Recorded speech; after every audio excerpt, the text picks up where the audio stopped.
Hey guys, I have a question. How many of you like listening to stories?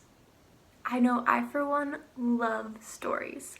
So today I'm going to tell you a story from the Bible about a man named Joseph. This is an incredible true story about forgiveness, but mostly about God's faithfulness and redemption. It's kind of a long story, but it's so good. So I hope you'll enjoy listening to it today. So grab a snack, settle in, and let's begin. A long time ago, in the land of Canaan, there lived a man named Jacob. Now he and his family were very special. God had promised his family that he would be their God and they would be his people. And he kept this promise, starting with his grandfather Abraham to his father Isaac, and God continued to keep his promise to Jacob and his family. Now Jacob had 12 sons, but his favorite was his second to youngest son Joseph, and he made it very clear, even making him a fancy robe. This made Joseph's brothers very jealous, and they hated Joseph. Things only got worse when Joseph started having these dreams. In his first dream, he and his brothers were binding sheaves of grain, when all of a sudden Joseph's sheaf of grain stood up, and his brother's sheaves of grain gathered around his and bowed down to his. In his second dream, the sun and moon and 11 stars bowed down to Joseph.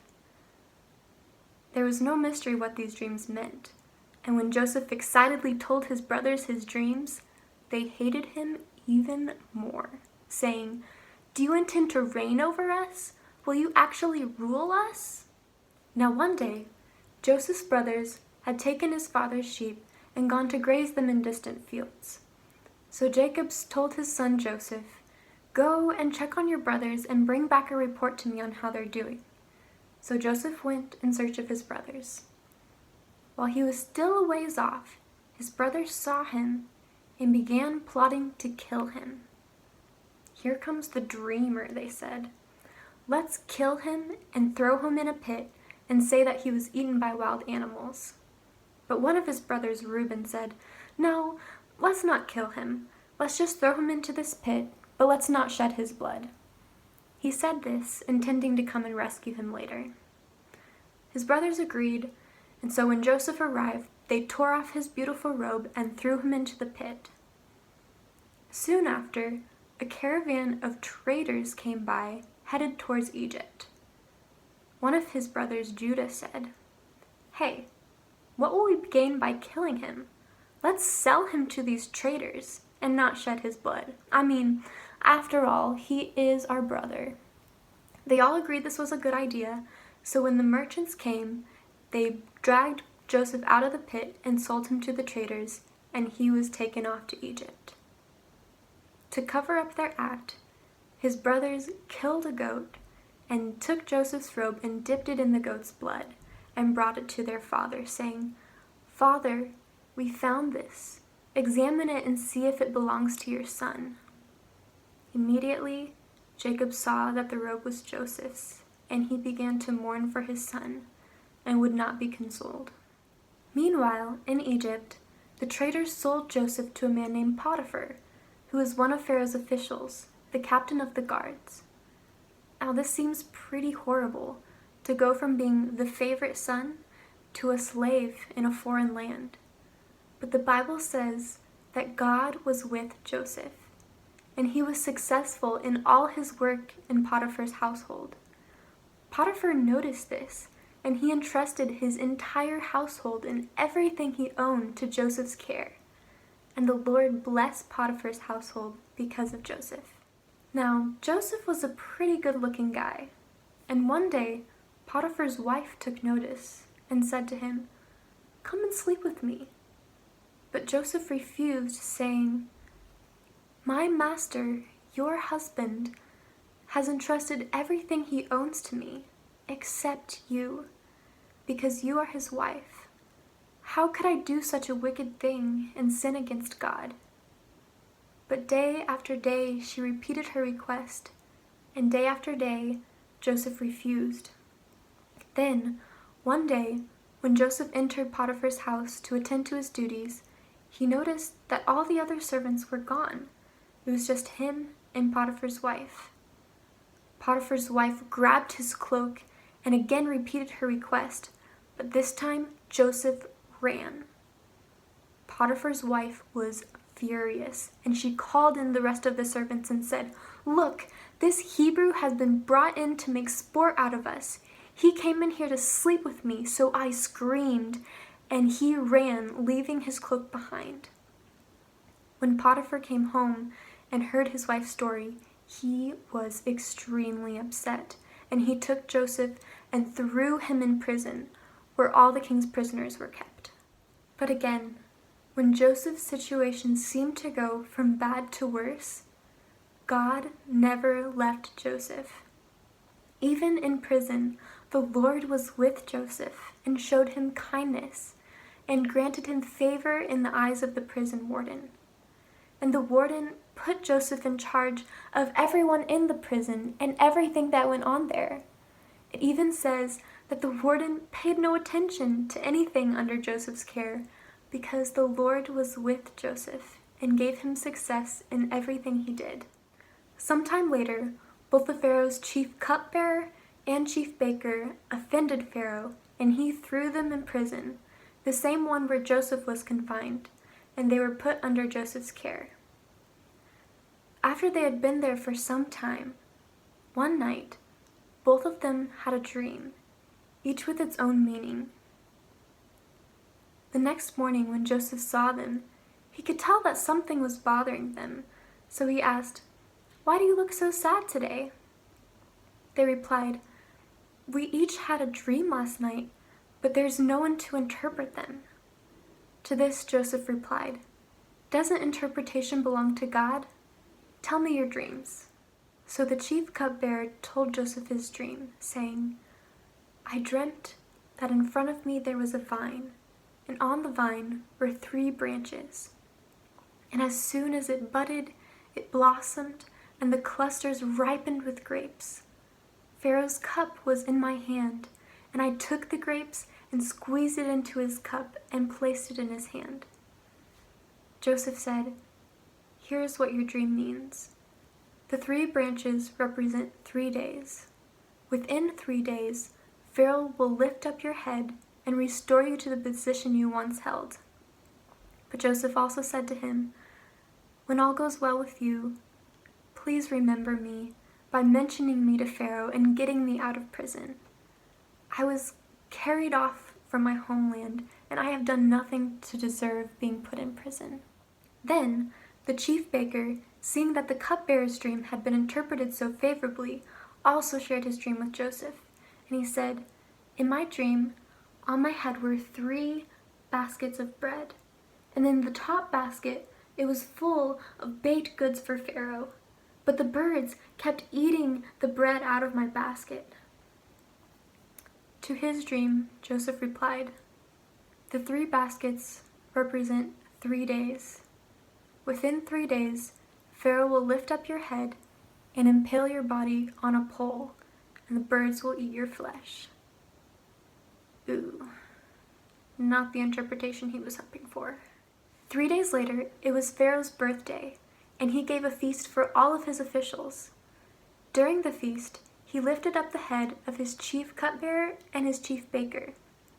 For the chief cupbearer, he restored him to his position, but the chief baker he impaled on a pole, just as Joseph had interpreted.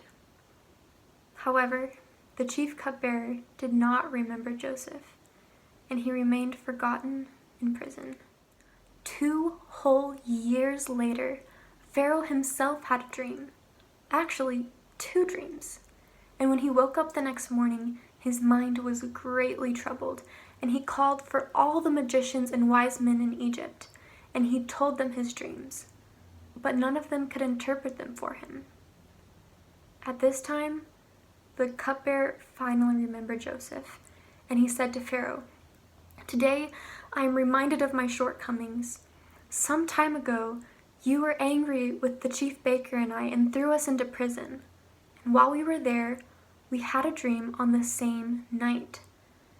And there in the prison with us was a young Hebrew, and when we told him our dreams, he interpreted them for us, and things turned out exactly as he interpreted. Immediately, Pharaoh called for Joseph, and after a shave and a change of clothes, as I'm sure he was just a bit disheveled after a few years in prison, he came before Pharaoh. Pharaoh said to him, "I had a dream, but no one can interpret it. But I hear that when you hear a dream, you can interpret it." Joseph said, "I cannot do it, but God will give you the answer you desire." So Pharaoh told Joseph his dream, saying, "I dreamt that I stood on the bank of the Nile. Then out of the river came 7 cows, fat and sleek, and they grazed in the reeds. Then after them 7 more cows came up out of the river, these ones scrawny and ugly, and these scrawny, ugly cows ate up the fat, sleek cows. But no one could tell because they were just as scrawny and ugly as before." Then I woke up. In my second dream, I dreamt that I saw 7 heads of grain, good and full, growing from a single stalk. Then after them sprung up 7 more heads of grain, these ones dry and thin, and these thin heads ate up the good heads. And that was the end of my second dream.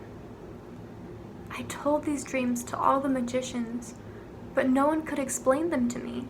To this Joseph replied, "The dreams you have had are one and the same.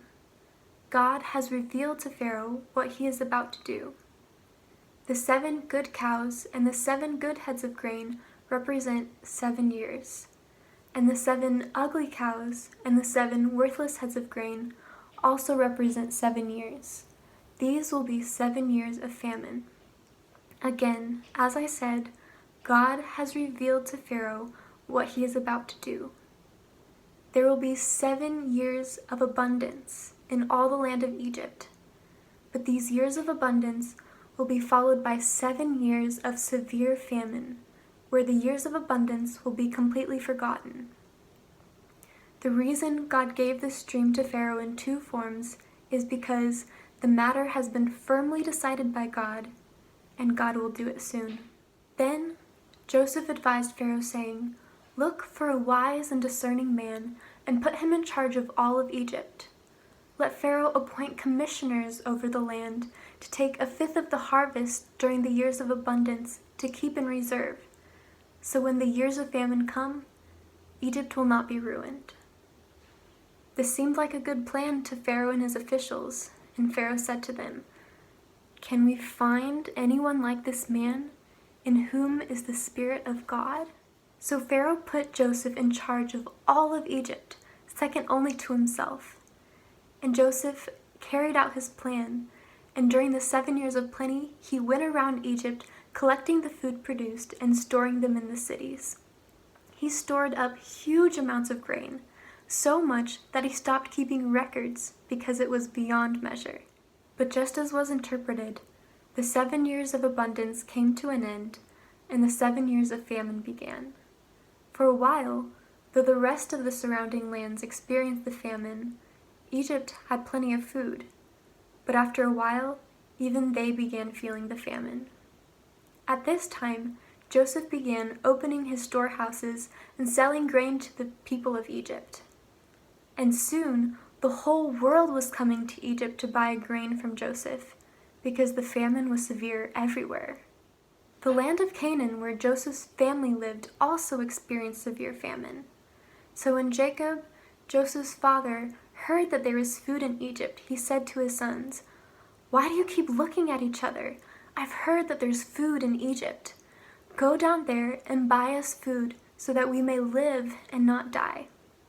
So 10 of Joseph's brothers went down to Egypt, but Jacob did not send Joseph's younger brother Benjamin, because he was afraid that harm might come to him. Dun dun dun! Will Joseph and his brothers meet again in Egypt? How will that go down? Joseph is now in a position of power. Will he want to take revenge? We'll pick the story up next week to find out what happens next.